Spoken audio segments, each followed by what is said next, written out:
Y veremos qué nos dice nuestro querido amigo, el periodista Daniel Moljo, de lo que acaba de escuchar, porque claro, sentado en una oficina, donde sea, en New York, en Washington, en cualquier lugar del mundo, hablar y opinar sobre lo que ocurre en la Franja de Gaza parece un deporte, y con todo lo que haga Israel, incluso para proteger a los civiles, cosa que hoy es tan claro en términos de todo lo que uno puede ver, está todo hoy filmado, está todo documentado.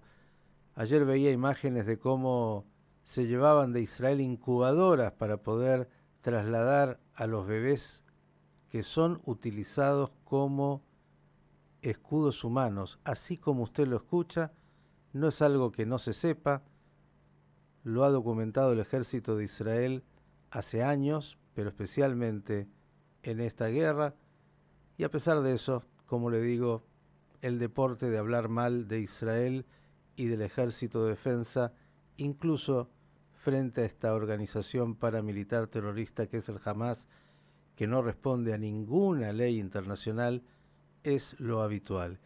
Querido Dani Moljo, gracias por estar con nosotros. ¿Cómo estás? Hola, ¿qué tal? ¿Cómo están ustedes?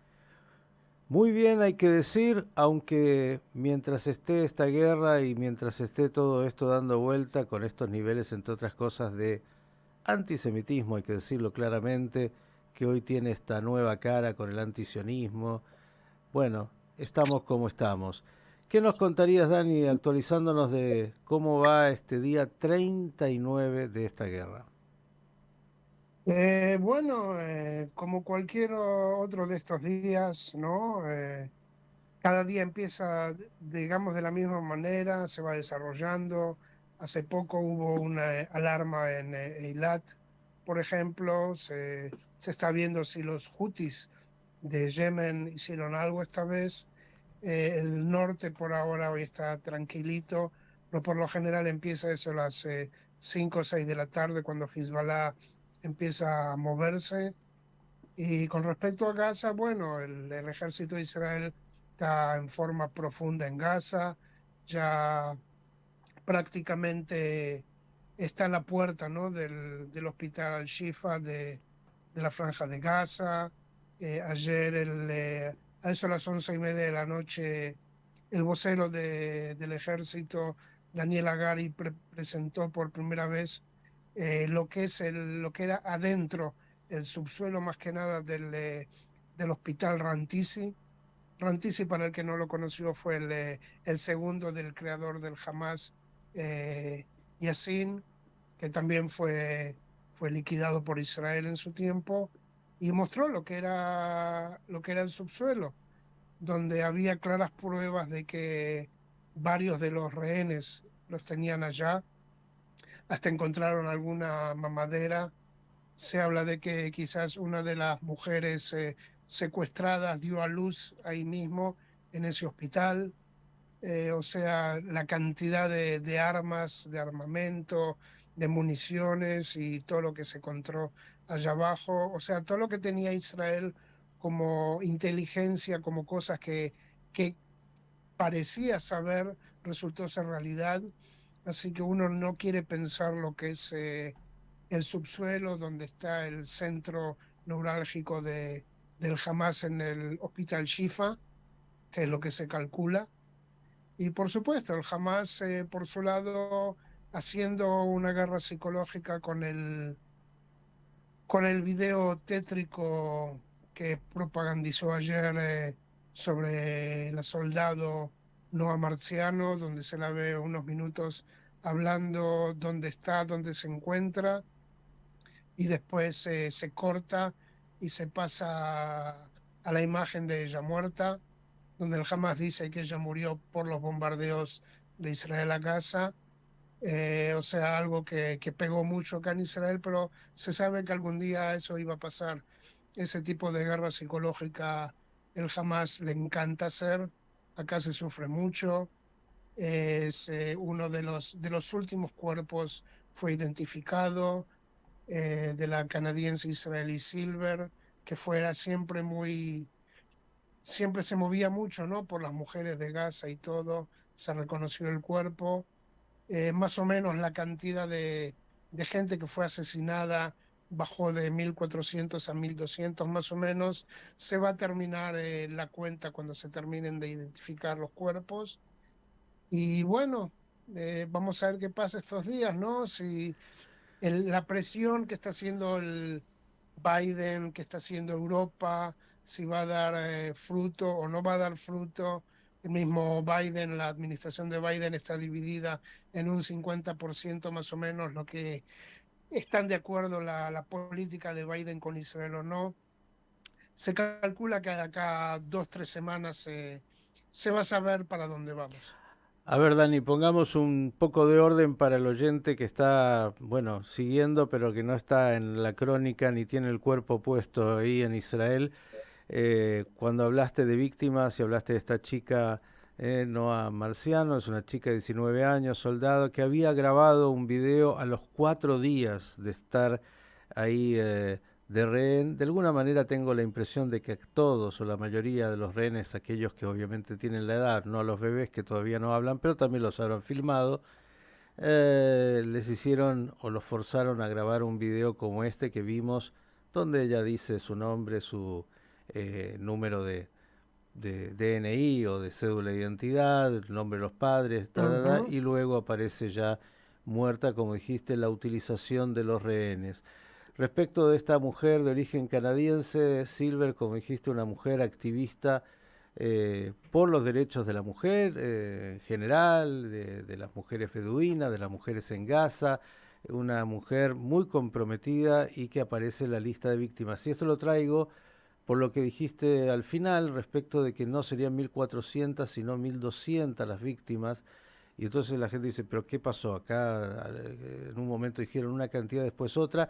Bueno, lo que se ha confirmado es que en ese número que había de 1.400 hay una cantidad que son de terroristas que se incorporaron al listado, pero no eran ciudadanos israelíes, sino que fueron terroristas abatidos y que claro, en esa cantidad de cuerpos y muchos que había que identificar, se los contó, pero no eran víctimas de lo que fue la masacre de ese día 7 de octubre, cuando todavía hay cuerpos que no han logrado ser identificados y han pasado 39 días, algo que muestra además el estado de descomposición en el cual muchos de esos cuerpos han sido encontrados, ¿eh? Para ponerlo un poco.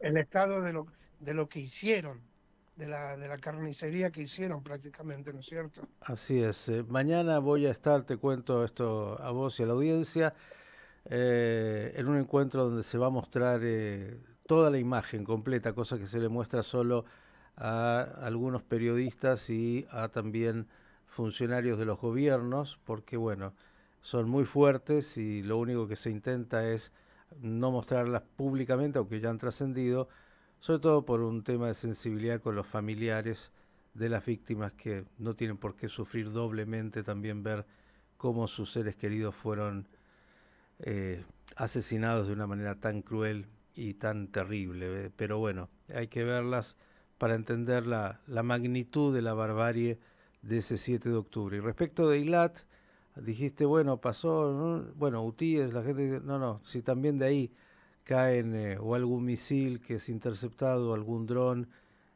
todo dando vuelta, mientras veía, por ejemplo, también para traerlo como información, de un misil. Hace medio minuto hubo una alarma en el norte de Israel. ¿Ves? Mientras uno va hablando y es así. Alarma, Exactamente. alarma en el norte, y hablemos un poquito del norte. Veía también a Ashkelon que cayó un misil que trajo daños. La gente piensa que, bueno, los israelíes están en la playa y más allá de que vayan a, No, para nada. que puedan ir porque digamos, la vida tiene que de alguna manera seguir su rutina en medio de la guerra. En medio de la guerra estás ahí y en cualquier minuto suena la alarma y tienes que correr, si estás en Julón o si estás en Tel Aviv o donde sea. Y mira, para que tengas idea, le cuento a la audiencia, yo vivo en Jolón, como dijiste, en el centro del país, y ya llevamos 60 veces que tuvimos alarmas, 60 veces que tuvimos que correr al refugio, es una cosa de locos.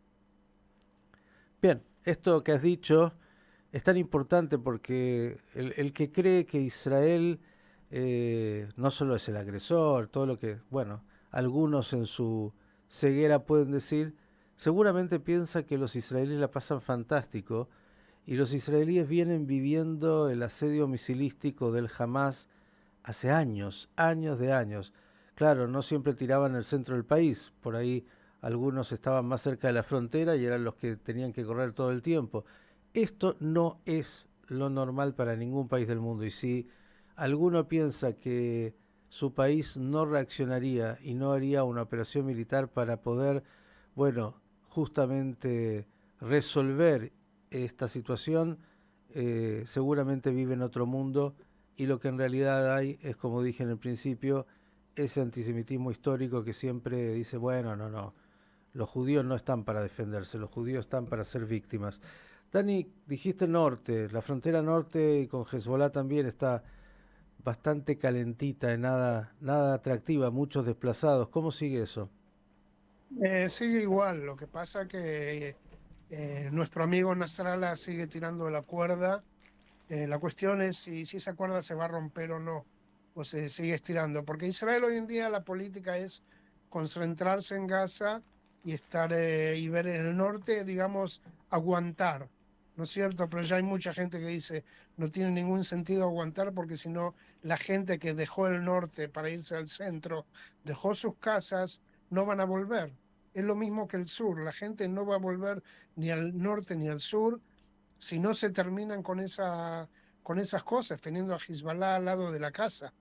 O sea que eso es muy claro para toda la gente y toda la política. Y la gente del ejército ya lo dijo.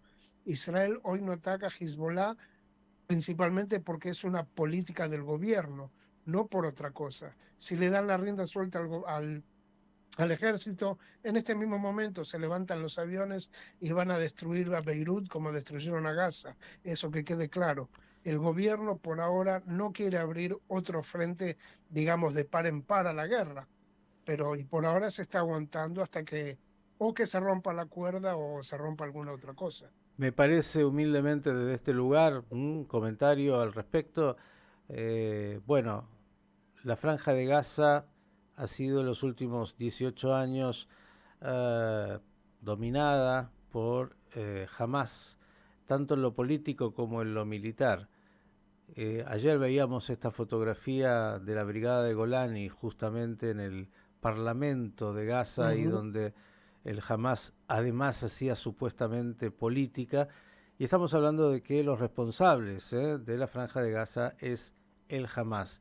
El caso del Líbano, bueno, Líbano con todas sus particularidades que ustedes conocen muy bien, tiene un gobierno y un gobierno que hace lo posible a veces por contener más o menos a Hezbollah y tiene, digamos, un gobierno paralelo que es Hezbollah, pero es otro tipo de administración y creo que Israel seguirá intentando de que el Líbano tenga un gobierno posible y no abrir un frente ujú. de combate con Hezbollah, que además es un actor militar, lo voy a decir así, de una potencia realmente mucho mayor a la del Hamas y eso sí podría significar algo mucho más serio, más grave.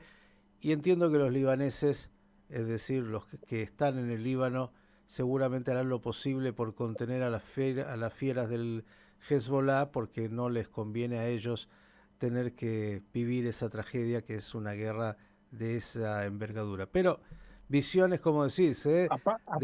Aparte diciendo que, por supuesto, el Líbano, mucha gente le gustaría que Israel destruya al Hezbollah, ¿no es cierto? Si estamos hablando de los cristianos, de los Ujú. sunitas en el Líbano, estarían muy agradecidos que de desprenderse de Hezbollah para siempre. Sí, el problema, Pero bueno, desprenderse del Hezbollah para siempre significa arrasar con el Líbano y seguramente también ellos estarían afectados, lo cual sin duda es un tema de una complejidad mayor en ese barrio que les ha tocado tan amigable por todos lados. Eh, sí, quería darte otro detalle. Hace pocos minutos el Congreso Europeo Judío ujú. dijo que desde que empezó la guerra, el 7 de octubre, el antisemitismo en la Gran Bretaña subió un 516%. 516% es una bestialidad, o sea, Tú hablaste antes del antisemitismo, de los brotes. Bueno, ya salió todo afuera. El que es antisemitismo es antisemita, va a seguir siendo antisemita, como Susan Sarandon, Roger Waters, que no va a encontrar hotel en Argentina o en Montevideo.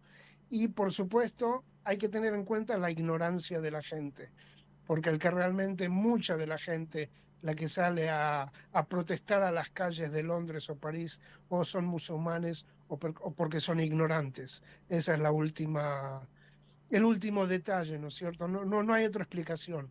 Por eso esta película, El horror del Hamas, la que vas a ver mañana, es más que nada la triste propaganda que le queda a Israel para mostrarle al mundo, señores, esto es lo que pasó el 7 de octubre. Sí, y como sabes bien, no hay peor ciego el que no quiere ver y la racionalidad no va de la mano de la irracionalidad y el antisemitismo está en esa categoría, con lo cual no hay argumentos frente al odio.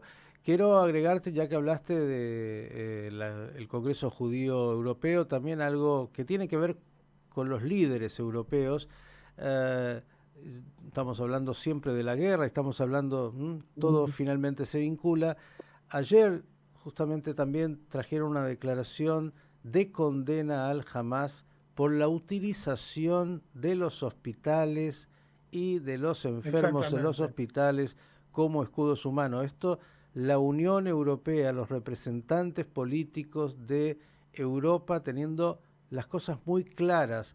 Claro, la problemática siempre es que a veces los líderes políticos, que pueden tener toda la información y tienen la objetividad para poder a veces sacar este tipo de declaraciones cuando es tan claro y contundente y cuando no está viciada, después tienen en el pueblo reacciones que no son coincidentes y tienen que también tratar de manejarse en esas dos aguas. Es una de las complejidades que tiene siempre la realidad, donde hay intereses puntuales, donde se mezclan las cosas, pero decir justamente que la Unión Europea ha condenado claramente la utilización de los civiles y los hospitales en particular como escudos humanos por parte del Hamas. Dani, ¿algo más que quieras comentar del estado de guerra y de los rehenes? Porque claro, hablaste del video de esta chica Noa Marciano que ayer bueno, veía en las redes, sobre todo a través de las comunicaciones del mundo árabe y del Hamas. Eh, Me imagino que sigue siendo un tema muy difícil en Israel, muy doloroso y con mucha presión. Y por supuesto, ayer, por ejemplo, se dijo uno de los segundos del Hamas, que se está hablando de la posibilidad de que se liberen, por un lado, entre 70 y 80 rehenes de Israel en Gaza, que serían mujeres y chicos, jóvenes y ancianos, también por parte, digamos, humanitario, y recibir también mujeres y enfermos de los que están presos en Israel. Pero eso siempre se habla, o sea, si es verdad, ya no serían los 2, 3 o 10 que se está hablando últimamente, sino 70, 80, aunque realmente uno siempre se habla acá en Israel de tener la foto, digamos, de la victoria, ¿no es cierto? Que por ejemplo lo que dijiste de la escuadra de Golani que estuvo ayer digamos, en el Parlamento de Gaza después de ser tomado, esa podría ser la foto. Por acá la foto de la victoria tiene que ser concretamente la liberación de los 239 rehenes que están en la franja de Gaza. Pero eso todo el tiempo se habla, no se deja hablar, se manejan otros números, se habla de que puede resultar en 1, 2, 3 semanas. Es todo muy volátil acá, cada día va para otra cosa.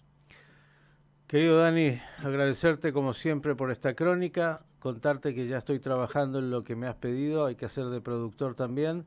Espero llegar Muchas a gracias. tenerte pronto ese contacto y como siempre el deseo de que pronto, la verdad pronto, ya que iniciamos este mes de Kislev, mes de la festividad de Hanukkah, que tiene que ver con todos esos valores que conocemos también, traiga esos milagros, esas Con los bendiciones. milagros.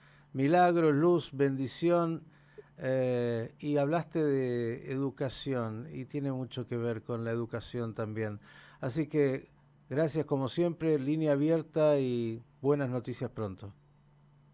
Igualmente y será hasta la próxima. El periodista Daniel Moljo, dándonos un panorama, una crónica de Israel a 39 días de esta guerra contra el Hamas.